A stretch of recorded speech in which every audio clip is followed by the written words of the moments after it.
တင်းနန်းသူညီမလေးတယောက်ရင်ပွင့်ပြတဲ့အကြောင်းလေးပြောပြချင်တယ်ပေါ့နော်အဓိကကြတော့သူပြောတာကအရှိတရားတစ်ခုဖြစ်တယ်ဘာလဲဆိုလို့ရှိရင်သူပေးချင်တဲ့ message ကထိုင်းနိုင်ငံမှာထိုင်းစကားသာမရဘူးဆိုလို့ရှိရင်အလောက်ရှာဖို့တကယ်ခက်ခဲတယ်အလောက်ရဖို့တကယ်ခက်ခဲတယ်ဆိုတဲ့အကြောင်းပြောပြတော့တာပေါ့နော်သူအလောက်လုံးနေတဲ့စက်ရုံမှာ order လေးအတော်အနံကောင်းတယ်အဆင်ပြေကြတယ်လုပ်ငန်းခွင်တွေမှာ order တွေအများနေလို့ဆိုပြီးတော့မှ line ပြောင်းရမယ်ဆိုတဲ့စင်းတွေမှာပါလာပြဿနာကဘာလဲဆိုလို့ရှိရင်လုပ်ငန်းခွင်တွေမှာဖြစ်စီလက်ကောင်းစက်ရုံတရုံလုံးမှာဖြစ်စီလက်ကောင်း line တွေမှာဖြစ်စီလက်ကောင်းအလောက်ပြောင်းရတော့မယ်လူရှိုးရတော့မယ်ဆိုလို့ရှိရင်နံပါတ်1ဦးစားပေးစင်းမှာပါလာ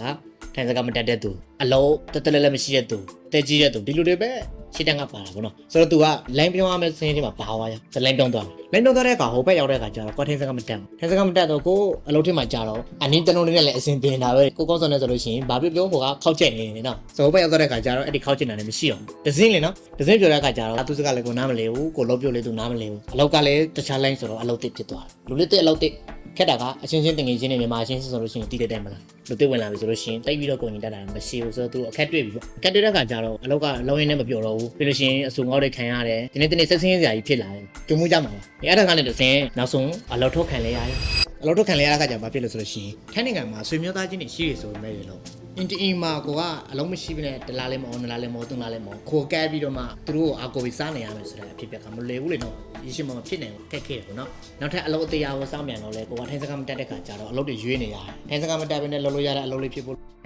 ဒီလိုရှင်းရင်လည်းလောက်ပါလက်ဆက်ကလည်းကိုလိုချင်တဲ့လက်ဆက်ဖြစ်နေဖို့လိုပြန်ရောကြည်တိုင်းကိုကအရေးရှိတော့အလုပ်ရွေးတာမဟုတ်ဘဲနဲ့ကိုကအရေးရှိမရှိဘဲနဲ့အလုပ်ရွေးနေရတဲ့ဖြစ်သွားတယ်တဲ့ခါကျတော့အလုပ်ရဖို့ခက်ခဲတယ်ဆိုတော့အများဆုံးကကျွန်တော်ထိုင်းနိုင်ငံမှာရောက်လာပြီးလို့ရှိရင်တတိမထားတာကကျွန်တော်ဘာသာစကားအရေးပါတယ်ဒီမထားဘူးဘာလို့လောက်ကြလဲဆိုလို့ရှိရင်အလုပ်တစ်ခုရဖို့အတွက်စမက်ချစ်တွေပေးရမယ်ဆိုရင်ပေးကြတာပါပဲဘယ်လောက်ပဲပေးရဒါပေမဲ့ကျွန်တော်တို့ဟာရားသွားတဲ့အလုပ်ကိုရည်ချင်းနေဖို့နဲ့အဲ့ဒီအလုပ်မှာပိုပေါက်အောင်လုပ်ဖို့ဆိုတာကမတွေးမိကြဘူးဒီကိတဖူးလေးတူလေးကြုံလာတော့မှပဲပြဿနာတက်တယ်သိကြတယ်နော်ဒီကိလို့ကဒီဖြစ်ပျက်တဲ့ကိုကြိုတင်ပြီးကြွေးထားမယ်ဆိုလို့ရှိရင်ကိုယ့်အနေနဲ့ထိုင်းစကားလေးတွေကိုပတ်စံမရှိရင်တော့မှ online ကနေပြီးရှာဖွေလေ့လာလို့ရတယ်အများကြီးတက်ဆက်မလို့ပါဘူးလုပ်ငန်းဝင်တွေမှာဟိုခဲလေးဒီခဲလေးဒီနားလေးဒီပြန်တော့ပြည့်တယ်လို့ရှိရင် okay နေပြီဆိုတော့အဲ့လောက်ကလေးပါပဲအများကြီးတက်တယ်ဆိုတော့ဒီချက်လေးတက်ချင်တယ်ဒီလိုပုံစံမျိုးလေးမပြည့်စုံဘူးဆိုလို့ရှိရင်ကိုဟာအရှင်ကုန်ခံပြီးအလုပ်တွေတာကိုစောင့်နေတယ်ပတ်စံတွေစမိုက်ကြီးတွေအများကြီးပေးပြီးတော့မှရတဲ့အလုပ်တော်မှာလည်းလုံးဆုံးရှုံးရသေးတာပဲဆိုတော့ဘာလို့မှလဲပတ်စံ2200ပဲကုန်ပါကျွန်တော်တင်နေဆိုလို့ရှိရင်ဒါတင်တဲ့တက်စီရှင်တွေဆိုတာတဲ့အရှိတရားတစ်ခုကိုဝင်ကျွန်တော်ပြောတာဟုတ်တင်တဲ့ကလည်းကြည့်ပါကျွန်တော်တင်တာဟောတင်တဲ့မှာဆိုလို့ရှိရင်အရှင်ကိုလုံပင်ပန်းတက်တာအောင်ကျွန်တော် business တွေကိုဟာကြည့်